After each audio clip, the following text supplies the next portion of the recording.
Before I begin, I would like to express my deepest gratitude to Reverend Master Mayon and the community at Shasta Abbey for the welcoming they have given me in returning to the monastery last year.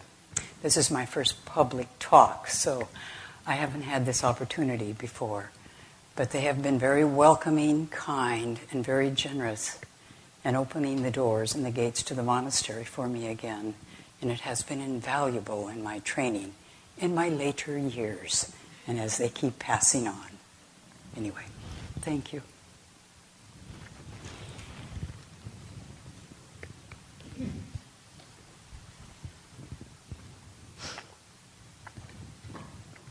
Now I know that we have just come out of meditation, at least many of us here who were here for the meditation this morning.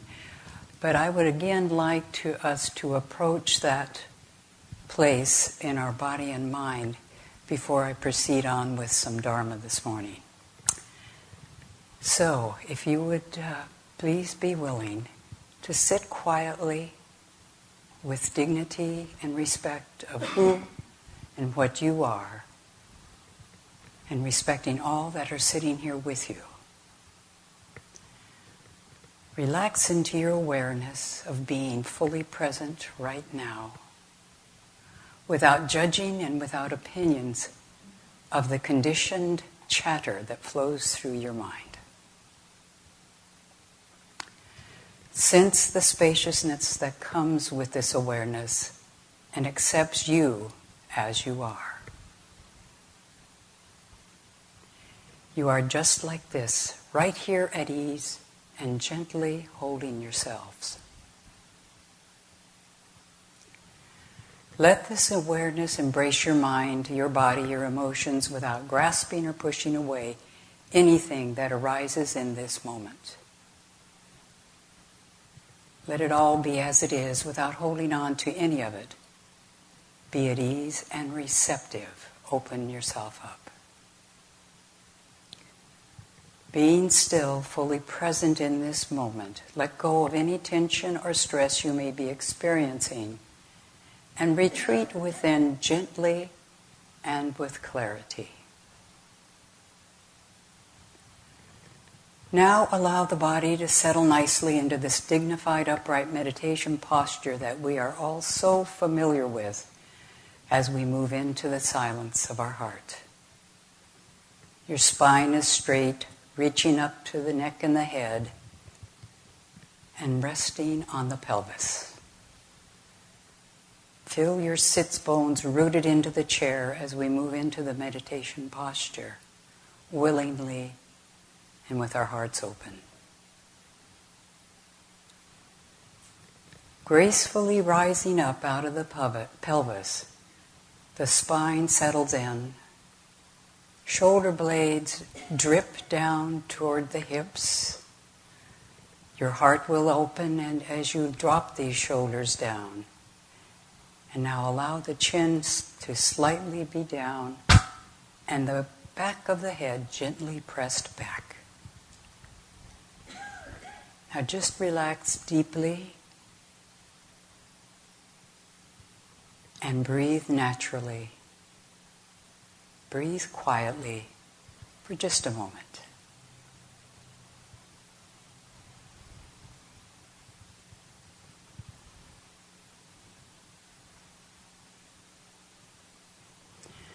Now, as we prepare to listen to the Dharma from this position of seated meditation, be aware of what is within you that hears, that will respond to the universal truth that is embedded in the words that you will be listening to.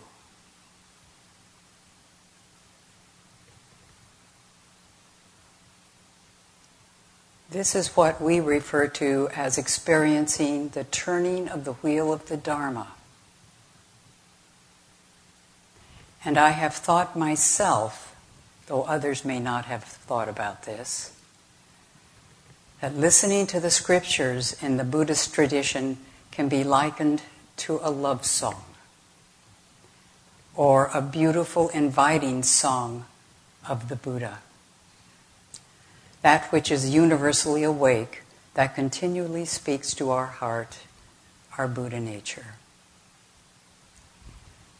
These words from the scriptures and the poems and the various things that come out of our tradition, they draw us, pull us, point us in directions that we may not want to go, inspire us, push us, and turn us toward who we truly are and what is right before us, even though often it is not comfortable. And the teaching also offers us remedies of what we can do to resolve the suffering, the dissatisfaction created by our greed, hate, and delusion in its myriad forms in our daily life. That we have committed ourselves to resolve in taking on this practice, our koan of dissatisfaction.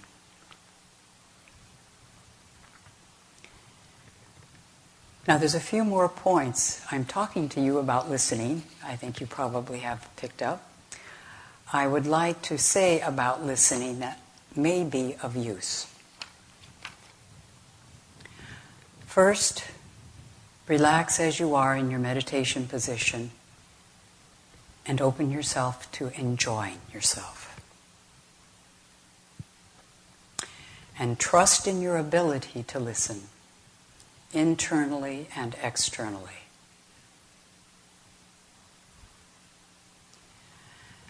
And remember, the Dharma does not give you anything in a measurable way. It points you in a direction, and in a direction that you need to prove true for yourself. Listening is not a means to something else other than just simply the listening for the teaching that is good for you. And to truly listen is to participate in the Dharma. It is not being fed information as in school or in a lecture.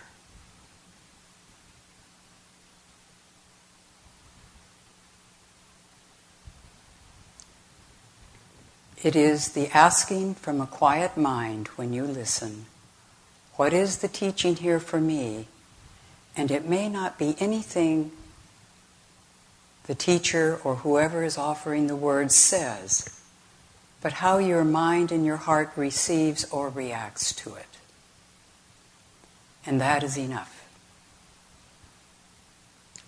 And you may learn more about the Dharma from observing your reactions with genuine interest and non-attachment than you do from the speaker's words themselves.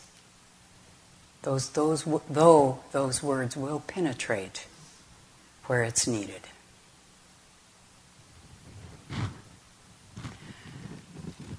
So the Dharma I'm going to look at today, and as best I can, I don't want to go into inadequacy and all that sort of stuff, but as best I can, make a few comments.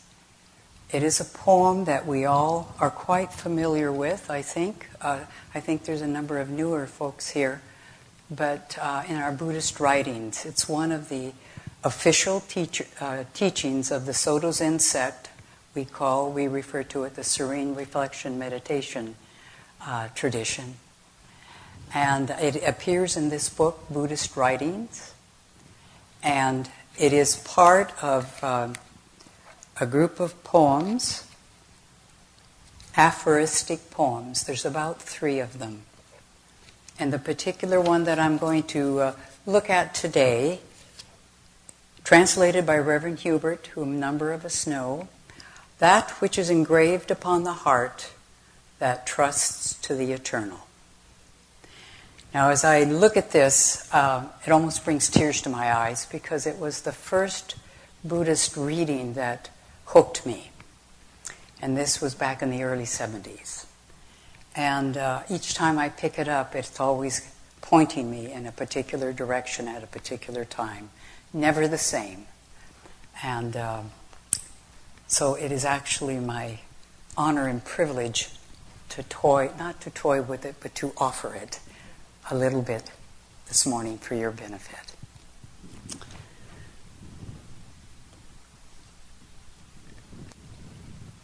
So I wanted just to look at the title for just a moment. That which is engraved upon the heart that trusts to the eternal. When I'm looking at this right now in this particular time, the engraved upon the heart is talking about the Buddha nature. That which is engraved upon the heart. And I recall having a conversation with Reverend Hubert about that it is engraved upon the heart. It is there when you come into existence, and it will be there when you go out of existence. And that which is engraved upon the heart is that trusts to the eternal, to that which is. We could call it cosmic Buddha, the eternal, Tathagata, whatever it is. We are not it, but it is all of us. And so this is Buddha nature responding to that which is. And we entrust it or trust it to the eternal. And I do want to share something. We won't get through the whole poem today, but enough of it to get a good gist of it. I'd like to share a quote that by someone who some of us are familiar with, Jan Chosen Bays. She wrote a foreword to a book that has a different translation than Reverend Hubert's. But what she said in here, I thought you might find very revealing and helpful in your view and ability to receive the teaching from this particular poem. What Jan Chosen Bays, Roshi Chosen Bays says is, Kanchi Sosan's poem is a favorite among many people because it gives such clear instructions on how to proceed toward liberation from the tyranny of the mind. In many different ways, the poem makes one essential point. Don't let the mind fall into comparisons at all. Wouldn't that be wonderful? But it's a heads up. It abjures us to a listing, line by line, of the many opposites that we should not let arise in the mind, or become very familiar with them so that we can let them go. 34 pairs of opposites are used as examples of what not to think about. I remember this. Love and hate, like and dislike, heaven and earth, for and against, lack and excess, accepting and rejecting, outer things and inner feelings, activity and passivity, one and the other, assertion and denial, emptiness and reality, this and that, right and wrong, dualities and one, object and subject, coarse and fine, easy and difficult, fast and slow, coming and going, free and in bondage, dislike and accept, wise and foolish, one and many, rest and unrest, illusion and enlightenment, gain and loss, stationary and moving, movement and rest, self and other than self, large and small, being and non-being, one thing and all things, yesterday and tomorrow. If you let go of all these opposites, your mind might become very quiet and very expansive, resting in a state of radical inclusion. And I'm sure in your practice of Buddhism you've been able to see how inclusive the Dharma is. It doesn't leave anything out or anything to stand against. All spiritual work is aimed at developing our highest Buddha nature or human potential. She uses this word. To live in a complex and often violent world with a mind that can be trusted to be clear and wise and a heart that is undefended and open to all things. The key to unlocking this potential or our original nature lies in being able to cease our habit of sorting and judging. And so this entire poem, the finger pointing to the moon in the Zen tradition is saying, leap beyond all the opposites. And Reverend Master Ji would say, reside in the third position. So it is continually pointing to this, line by line. All right.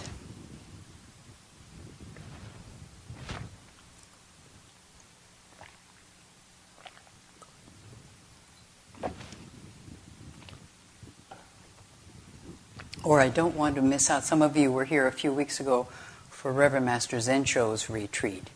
He kept referring to the still place within, which the statue up here represents. And that is the third position, that which is beyond all opposites. It's another way of saying it. The way to the ultimate is not hard. Simply give up being picky and choosy. Now, Reverend Hubert changed that from the original publication.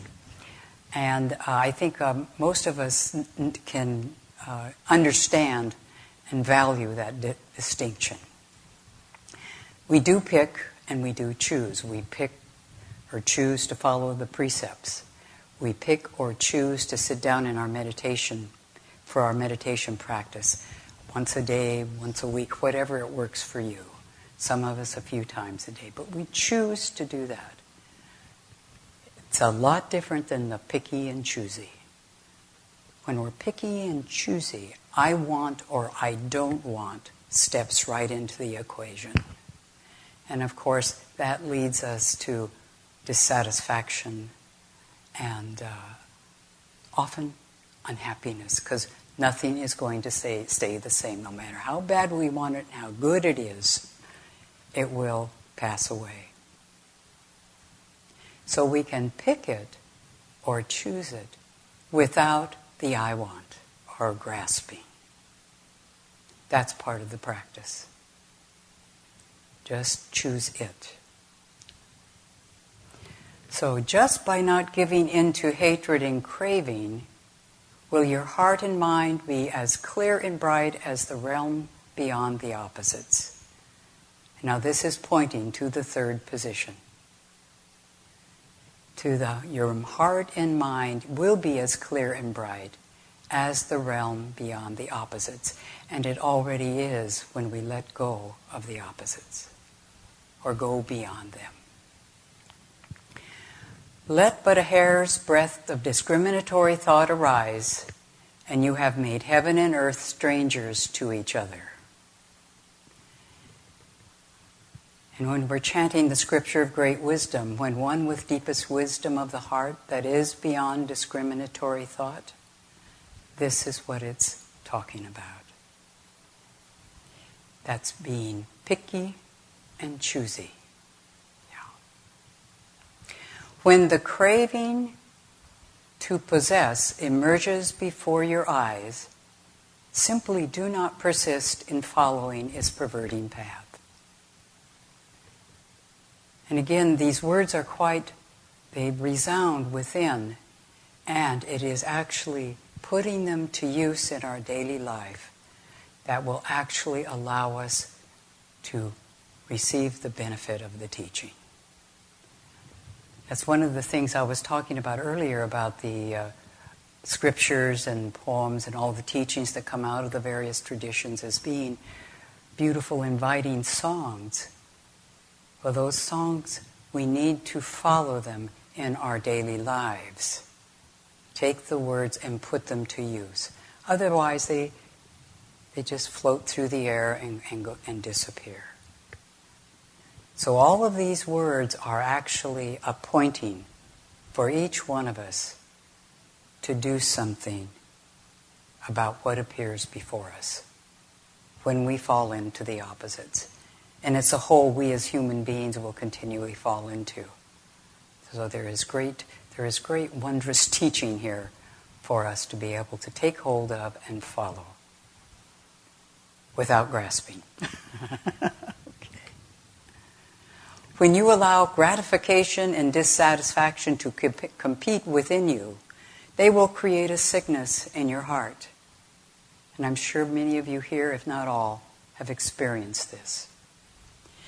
If you are not aware of the deeper purpose for which we train, you toil in vain, however pure your thoughts. This takes us back to, in the Zen tradition, we talk about the great matter for which we train. It's the awakening to the third position. Buddha is the awakened one. We are awake. And it is within our... It is our inheritance to wake up right alongside of what Buddha is pointing to. We all have that. And part of being aware of the deeper purpose that we train is knowing, accepting, maybe putting it on the back burner, but we each have that which is awake within us. And it's the very thing that brought anyone in the door that's here, whether they're here regularly or just walking in the door today, whatever it happens to be. That's what prompted you to walk in the door. It's a gateway in. Oops. Okay.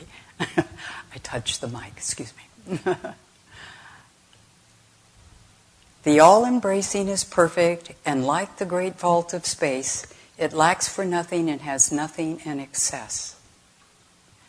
Because we are good at grasping after or pushing away, we are not at one with it.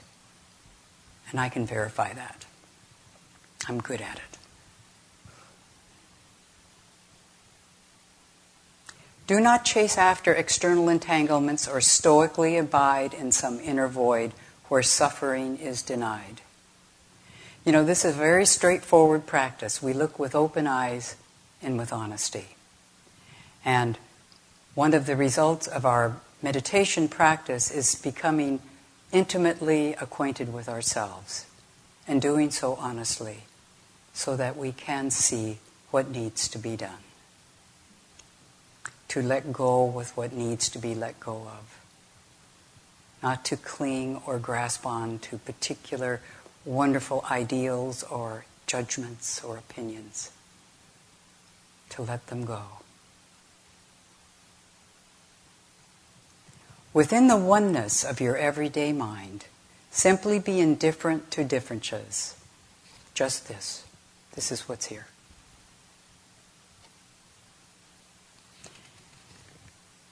And any sense of self will completely cease to exist. Our sense of self is what separates us from everything around us. It's a conditioning that we've taken on in this lifetime, and many say in previous lives. It's what makes us here and you there. And I think he says self and other in the poem is another point of opposites. It cuts us off from what is right in front of us. If you try to stop all mental activity in order to bring yourself back to stillness, your stillness will all the more be filled with mental busyness. For you are merely attaching yourself to duality rather than coming to know the oneness of your everyday mind. As soon as you try to think yourself into stillness, there goes that little mind. But it's precious because it gets us where we need to go. Not to kick it out. For you are, if you are not conversant with this oneness of mind, both your stillness and activity lose all their merit. Okay. If you try to grant existence to anything, it will cease to have existence. If you pursue emptiness, shunyata, or purity is what Reverend Master Jiyu called it, you turn your back on true emptiness. If you pursue it, you're grasping. It is simply there. And dwell within it. Hence, the more you talk about it or ponder it, the more you turn yourself away from being in accord with it. Terminate your talk, cease your pondering, and there will be nowhere that you will not converse with it. Within your own heart. And we do have to talk about it. And we do have to let that go. Return to the root of the matter and you will realize the principle. Pursue illumination and you will miss the point. But if you revert to the luminous for even a moment, it will surpass any previous ideas you had of what emptiness really is.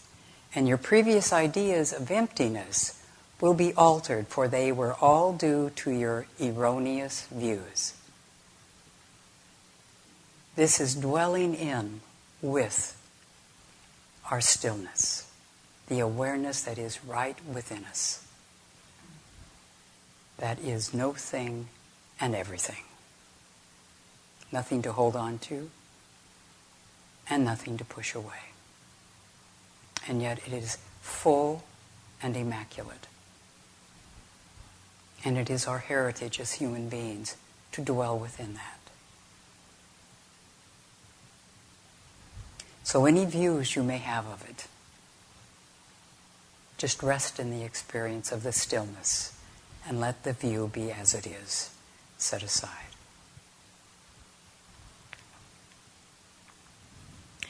There is no need to hunt for truth. Simply stop exhaling personal opinions. He's very direct. Yeah. Cease your abiding in dualistic views and take care not to chase after them or seek them out. For as soon as right and wrong arise, confusion sets in and your thoughts will go awry. The two exist because of the one, but do not try to hold on to the one.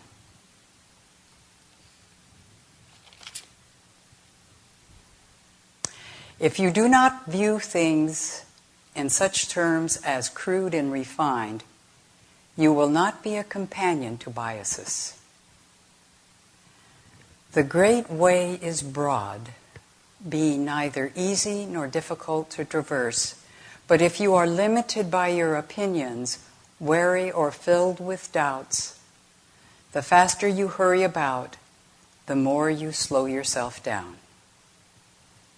I'm very familiar with this. And maybe some of you are too. We're working on it. Fortunately, the Great Way is broad and inclusive, so it's always there. If you try to grab hold of it, you will lose the measure of it as your mind enters convoluted and perverse pathways. If you let it be free to be what it will, then you will experience neither change nor permanency. It's just this. And I think Dogen refers to it as being time, or time being. When you entrust yourself to your original nature, you are in accord with the way, roaming where it leads you, free from cravings. For when you set your heart on things, you act contrary to the truth. And when you let yourself sink into a stupor of indolence, it is just as bad. It is not good to wear yourself out in this way. Quite compassionate of him to say that. What use is there in alternating between shunning experiences and being intimate with them? If you wish to advance quickly upon the one course, you must not despise the experiences of your six senses. For with no loathing for sensory experiences, you become once again at one with the omniscient wisdom of Buddha. So this is something that we experience with all of our senses. Eyes, ears, nose. All of it. Consciousness. And some think that we should not feel anything. And this is a mistake.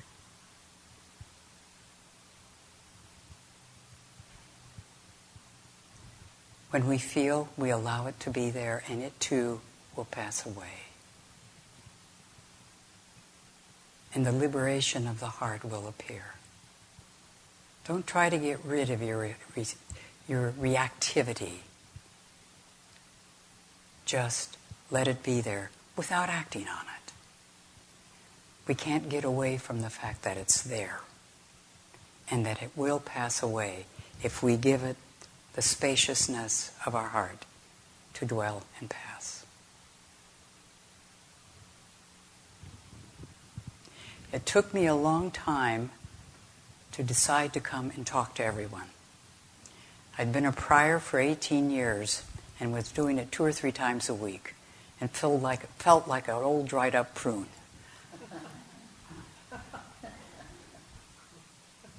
And when it came time to offer, or I was asked or offered an invitation to offer a Dharma talk, it finally occurred to me that maybe I was being a little stingy.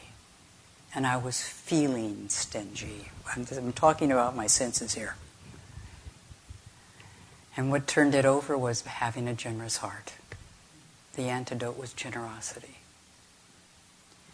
And this is a teaching all of us. Some of us don't like to feel the emotions or the responses to things that aren't comfortable.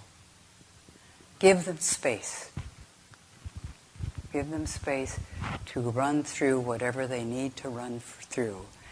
And you just have to sit there in your still place without reacting or acting on them. And of course we will get frightened or worried or angry or whatever else is there. But then we just come back to our still place and allow this body and mind, which has its own things that it's working out, and many of them we do not know what it is. Give it the space to happen. And then the clear blue sky is right there. The clouds do clear. And it isn't easy. Okay. So to go on, using your discriminatory mind to seek your original nature, can there be a greater blunder? It is the deluded self that engenders standards of peace and unrest. And enlightenment is beyond such judgments made from like and dislike. Dualities are all what the false self deliberates on. I think we're wired. We come in wired dualistically. That's the only way I can figure. Or the opposites. This or that. That's how we learn, I think. And it can be and probably is very useful in growing up. But there is a time to set those aside, because then if we hold on to them with the grasp of clinging, then that's when we begin to see they're not so useful then. Yeah. So dualities are all what the false self deliberates on. They are the stuff of dreams and fantasies, or as the spots before one's eyes, which are mistaken for flowers. So why struggle to grab onto these and cling to them? Gain and loss, again right and wrong. Let go of such things at once and forget all about them. For when the eye does not close in sleep, all dreams cease of themselves. And I think we all know the sweet wine of being right. This doesn't last very long. When the mind does not discriminate, all things in the whole universe are the one which is.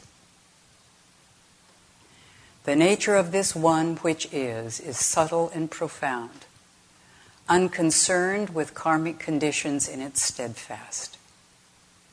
Return to it over and over. My words.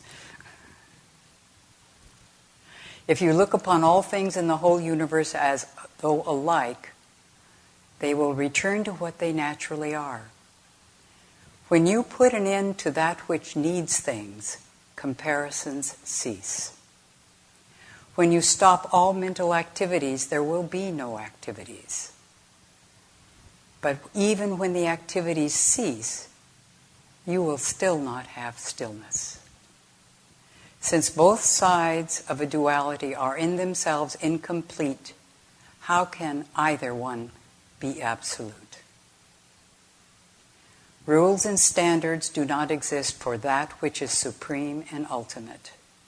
Hence, devote your heart to being impartial, for then whatever activity you undertake will attain stillness.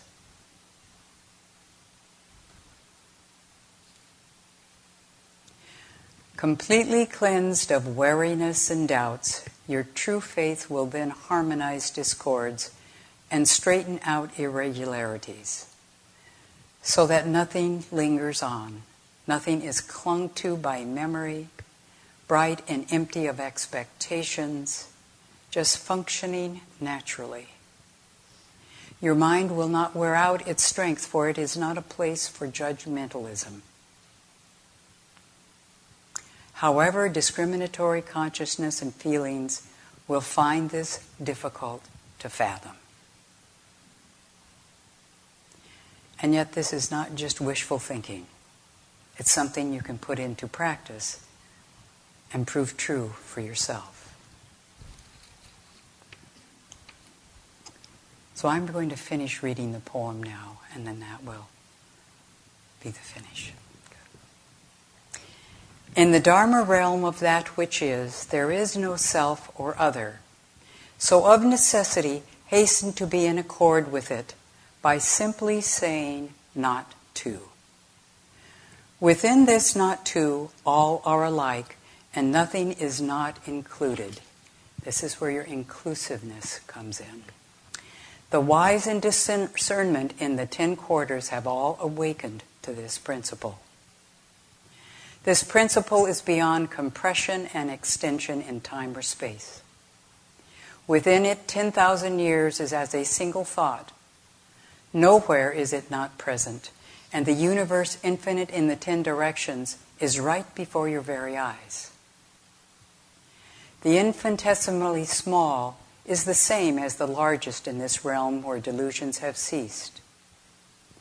And the immeasurably large is the same as the smallest, for no boundaries or surfaces are to be seen, and existence is not other than that which is beyond existence, and that which is beyond existence is precisely what exists.